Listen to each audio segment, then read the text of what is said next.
Friends, ಎಲ್ಲರೂ ಹೇಗಿದ್ದೀರಾ? ಚೆನ್ನಾಗಿದ್ದೀರಾ ಅಂದ್ಕೊತೀನಿ. ನಾನಿವಾಗ ಏನು ಮಾಡ್ತಾಯಿದ್ದೀನಿ ಅಂದರೆ ಧೂಪ್ ಮಾಡ್ತಾಯಿದ್ದೀನಿ. ಧೂಪ್ ಮಾಡೋಕ್ಕೋಸ್ಕರ ಇಲ್ಲಿ ನೋಡಿ ದಾಸವಾಳದ ಎಲೆಗಳನ್ನು ತೊಗೊಂಡಿದ್ದೀನಿ. ಆಮೇಲೆ ಸ್ವಲ್ಪ ಬೇವಿನ ತಪ್ಪಲ ಸೊಪ್ಪನ್ನು ತೊಗೊಂಡಿದ್ದೀನಿ. ಅದನ್ನು ತೊಳೆದಿಟ್ಟಿದ್ದೀನಿ. ಇವಾಗ ಇದನ್ನೆಲ್ಲ ಪೂರ್ತಿ ಆರಿಸೋಕೆ ಬಿಡೋಣ. ಫ್ಯಾನ್ ಗಾಳಿಯಿಂದ ಆದರೂ ಆರಿಸಿ ಅಥವಾ ಬಿಸಿಲು ಇದ್ದರೆ ಬಿಸಿಲಿಗಿಟ್ಟಾದರೂ ಇದನ್ನ ಎಲ್ಲ ಒಣಗಬೇಕಿದು. ಒಣಗಿಸ್ಕೊಳ್ಳೋಣ ಫ್ರೆಂಡ್ಸ್. ಇದನ್ನು ಒಣಗಿಸ್ಕೊಂಡ್ಬಿಟ್ಟು ಹೇಗೆ ಧೂಪ್ ಮಾಡೋದು ಅನ್ನೋದನ್ನು ತೋರಿಸ್ತೀನಿ ನಾನು ನಿಮಗೆ. ಇವಾಗ ಕ್ಲೀನಾಗಿ ತೊಳೆದಿದ್ದೀನಿ ನಾನು. ಇದನ್ನು ತೊಳೆದ್ಬಿಟ್ಟು ಮನೆಯಲ್ಲೇ ಧೂಪ್ ಮಾಡಿಕೊಂಡ್ರೆ ತುಂಬ ಚೆನ್ನಾಗಿರುತ್ತೆ. ಏನೇನು ಐಟಮ್ಸ್ ಹಾಕ್ತೀನಿ ಇನ್ನೂ ಅಂತ ನೋಡೋರಂತೆ. ಇವಾಗ ಹೂವು ಆಲ್ರೆಡಿ ನಾನು ಒಣಗಿಸಿಟ್ಟಿದ್ದೀನಿ. ಎಲ್ಲ ಥರದ್ದು ದಾಸವಾಳ, ಬಿಳಿ ಹೂವು, ಯಾವ್ಯಾವ ಹೂವು ಇದ್ದಾವಲ್ವ ಅವೆಲ್ಲ ಹೂವನ್ನು ಒಣಗಿಸಿಟ್ಕೊಂಡಿದ್ದೀನಿ. ಇವಾಗ ಇದು ಕೂಡ ಒಣಗಿದಾದ್ಮೇಲೆ ಹೇಗೆ ಧೂಪ್ ಮಾಡೋದು ಅಂತ ತೋರಿಸ್ತೀನಿ ನೋಡಿ ಫ್ರೆಂಡ್ಸ್ ನಿಮಗೆ ನಾನು. ಇವಾಗ ಒಣಗೋಕೆ ಇಟ್ಬಿಡ್ತೀನಿ ಇದೆಲ್ಲ ಮಿಕ್ಸಿಗೆ ಹಾಕ್ಕೊಂಡ್ಬಿಡೋಣ ಫ್ರೆಂಡ್ಸ್. ಇವಾಗ ಒಣಗಿಸಿಟ್ಟಿದ್ದಂಥ ದಾಸವಾಳ, ಬಿಳಿ ಹೂವು ಎಲ್ಲ ಹೂಗಳನ್ನು ಒಣಗಿಸಿಟ್ಕೊಂಡಿದ್ದು ಇದನ್ನು ಮಿಕ್ಸಿಗೆ ಹಾಕ್ಕೊಂಡ್ಬಿಡೋಣ.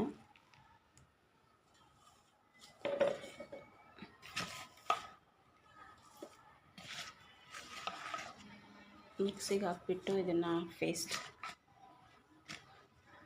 ಇದ್ರ ಜೊತೆ ನಾನು ಅಷ್ಟೊಂದು ಒಣಗಿಲ್ಲ, ಇದು ಹಸಿ ಇದೆ ಇನ್ನೂ ಸ್ವಲ್ಪ. ಇದನ್ನು ಕೂಡ ಸ್ವಲ್ಪ ನೀರು ಆ್ಯಡ್ ಮಾಡ್ಕೊತಾ ಇದ್ದೀನಲ್ವ, ಹಾಗಾಗಿ ಹಾಕ್ತಾಯಿದ್ದೀನಿ.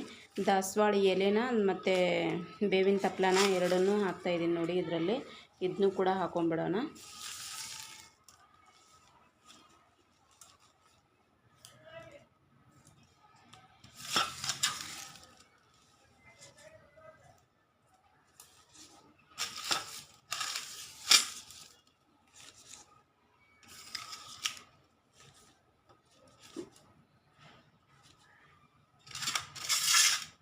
ಹಾಗೆ ಇದಕ್ಕೆ ಸ್ವಲ್ಪ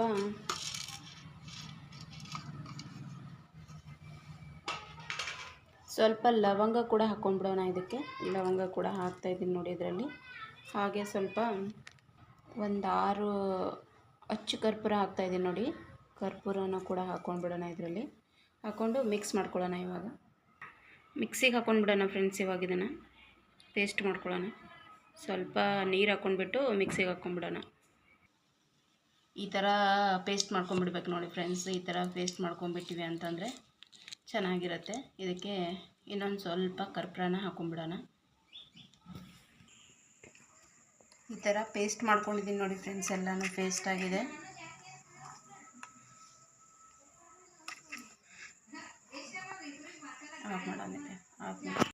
ಇದು ಪೇಸ್ಟ್ ಮಾಡಿ ಇಟ್ಕೊಂಡಾಗಿದೆ ನೋಡಿ. ಇಲ್ಲಿ ಈ ಥರ ಪೇಸ್ಟ್ ಆಗಿದೆ. ಇದಕ್ಕೆ ಇನ್ನೂ 4 ಕರ್ಪೂರನ ಹಾಕ್ಬಿಡೋಣ. ಅದನ್ನು ಕೂಡ ಮಿಕ್ಸ್ ಮಾಡ್ಕೊಂಬಿಡೋಣ. ಸಣ್ಣದಾಗಿ ಪುಡಿ ಮಾಡ್ಕೊಂಬಿಡೋಣ ನೋಡಿ. ಇಲ್ಲಿ ಹಾಕ್ತಾಯಿದ್ದೀನಿ ನೋಡಿ. ಇಲ್ಲಿ ಈ ಥರ ಪುಡಿನ ಮಾಡ್ಕೊಂಬಿಡೋಣ.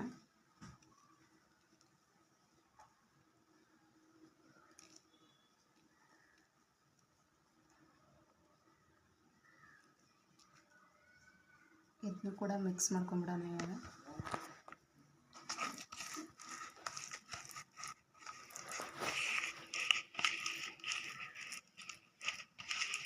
ಮೊದಲೊಂದು 6 ಹಾಕಿದ್ದೆ, ಆಮೇಲೆ ಇವಾಗ ಒಂದು 4 ಹಾಕಿದ್ದೀನಿ ನೋಡಿ. ದೊಡ್ಡ ಸೈಜ್ ಇದೆ ಅದು ಅಚ್ಚ ಕರ್ಪೂರ. ಇವಾಗ ಈ ಥರ ಮಿಕ್ಸ್ ಮಾಡ್ಕೊಂಬಿಡೋಣ. ಮಿಕ್ಸ್ ಮಾಡ್ಕೊಂಬಿಟ್ಟು ಈ ಥರ ನಿಮ್ಗೆ ಯಾವ ಥರ ಸೇಪ್ ಬೇಕು ಆ ಥರ ಮಾಡ್ಕೊಳ್ಳಿ. ನಾನು ಈ ಥರ ಸೇಪ್ ಮಾಡ್ತಾಯಿದ್ದೀನಿ ನೋಡಿ. ಇಲ್ಲಿ ಈ ಥರ ಮಾಡಿಬಿಟ್ಟು ಹೀಗೆ ಇಟ್ಕೋತಾ ಇದ್ದೀನಿ ನೋಡಿ. ಇಲ್ಲಿ ನಿಮಗೆ ಯಾವ ಥರ ಸೇಪ್ ಬೇಕು ಆ ಥರ ಇಟ್ಕೊಳ್ಳಿ.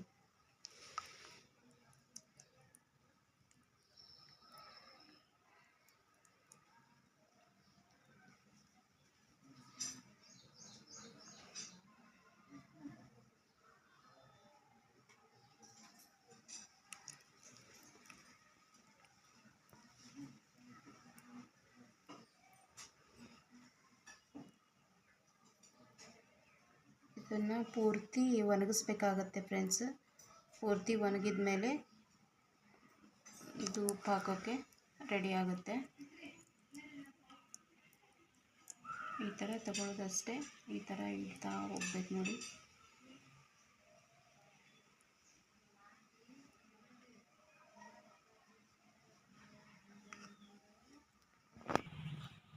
ನೋಡಿ ಈ ಥರ ಮಾಡಿ ಇಟ್ಕೊಂಡ್ಬಿಡ್ಬೇಕು. ಮಾಡಿ ಒನ್ ಡೇ ಫುಲ್ ಎಲ್ಲ ಗಾಳಿಗೆ ಆರಿಸ್ಬೇಕು. ಇದನ್ನೆಲ್ಲ ಬಿಸಿಲು ಅಥವಾ ಗಾಳಿಗೆ ಆರಿಸ್ಬೇಕು. ಆರಿಸಿದ್ರೆ ರೆಡಿ ಆಗುತ್ತೆ ನೋಡಿ. ನಾಳೆ ಬೆಳಗ್ಗೆ ಅಷ್ಟರಲ್ಲಿ ರೆಡಿ ಆಗಿರುತ್ತೆ ಇವು.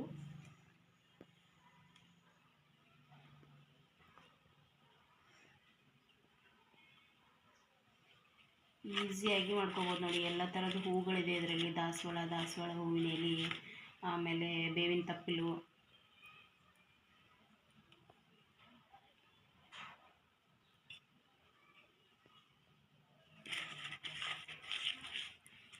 ಎಷ್ಟೊಂದು ಆಯ್ತು ನೋಡಿ.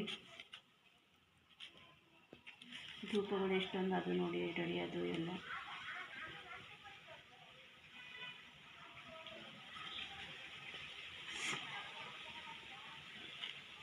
ಒಣಗಿದ ಮೇಲೆ ಹೇಗಾಗುತ್ತೆ ನೋಡೋಣ ಫ್ರೆಂಡ್ಸ್.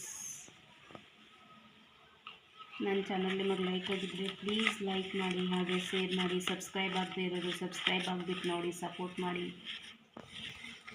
ಲಾಸ್ಟ್ ಬಂದಿದೆ, ಇದೊಂದಾದರೆ ಕಂಪ್ಲೀಟ್ ಆಯಿತು.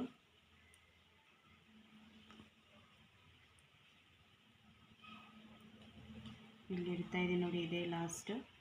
ಇವಾಗ ಗಾಳಿಗೆ ಇಟ್ಬಿಡೋಣ. ಇದನ್ನು ರೆಡಿ ಮಾಡಿ ಆಯ್ತು ನೋಡಿ ಫ್ರೆಂಡ್ಸ್. ನಾಳೆ ಇದು ಒಣಗಿದ ಮೇಲೆ ಹಚ್ಚಿ ತೋರಿಸ್ತೀನಿ ನಿಮಗೆ.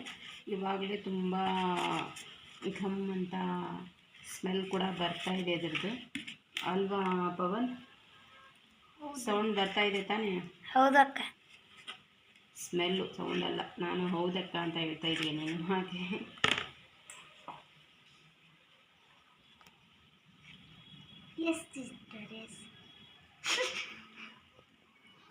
ನಗ್ತಾ ಇದ್ದಾಳೆ ನೋಡಿ.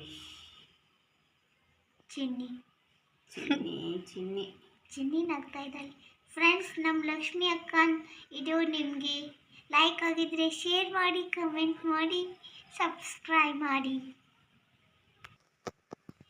ನೋಡಿ. ಈ ಥರ ಎಲ್ಲ ಆಯಿತು. ಒಣಗಿಸ್ಕೊಂಡು ಬಿಡೋಣ ಫ್ರೆಂಡ್ಸ್. ಇವಾಗ ಒನ್ ಡೇ ಗಾಳಿಗೆ ಆರಿಸ್ಬಿಟ್ಟಿದ್ದೀನಿ ನೋಡಿ ಫ್ರೆಂಡ್ಸ್. ಈ ಥರ ಆಗಿದೆ ಧೂಪು. ಇವಾಗ ರೆಡಿ ಆಗಿದೆ. ಇನ್ನೂ ಸ್ವಲ್ಪ ಒಣಗಬೇಕು. ಆದರೂ ಕೂಡ ಇವಾಗ ತೋರಿಸ್ತಾ ಇದ್ದೀನಿ. ಬಿಸಿಲು ಇಲ್ಲಲ್ವ, ಹಾಗಾಗಿ ಗಾಳಿಗೆ ಪ್ಯಾನ್ ಗಾಳಿಗೆ ಆರಿಸಿದ್ದೆ ಇದನ್ನು. ಇವಾಗ ಹಚ್ಚಿ ತೋರಿಸ್ತೀನಿ ಫ್ರೆಂಡ್ಸ್ ನಿಮಗೆ ಹೇಗಿರುತ್ತೆ ಅಂತ ನೋಡಿ. ತುಂಬ ಚೆನ್ನಾಗಿರುತ್ತೆ ಧೂಪ ಹಚ್ಚಾಗಿದೆ ನೋಡಿ ಫ್ರೆಂಡ್ಸ್ ಇಲ್ಲಿ.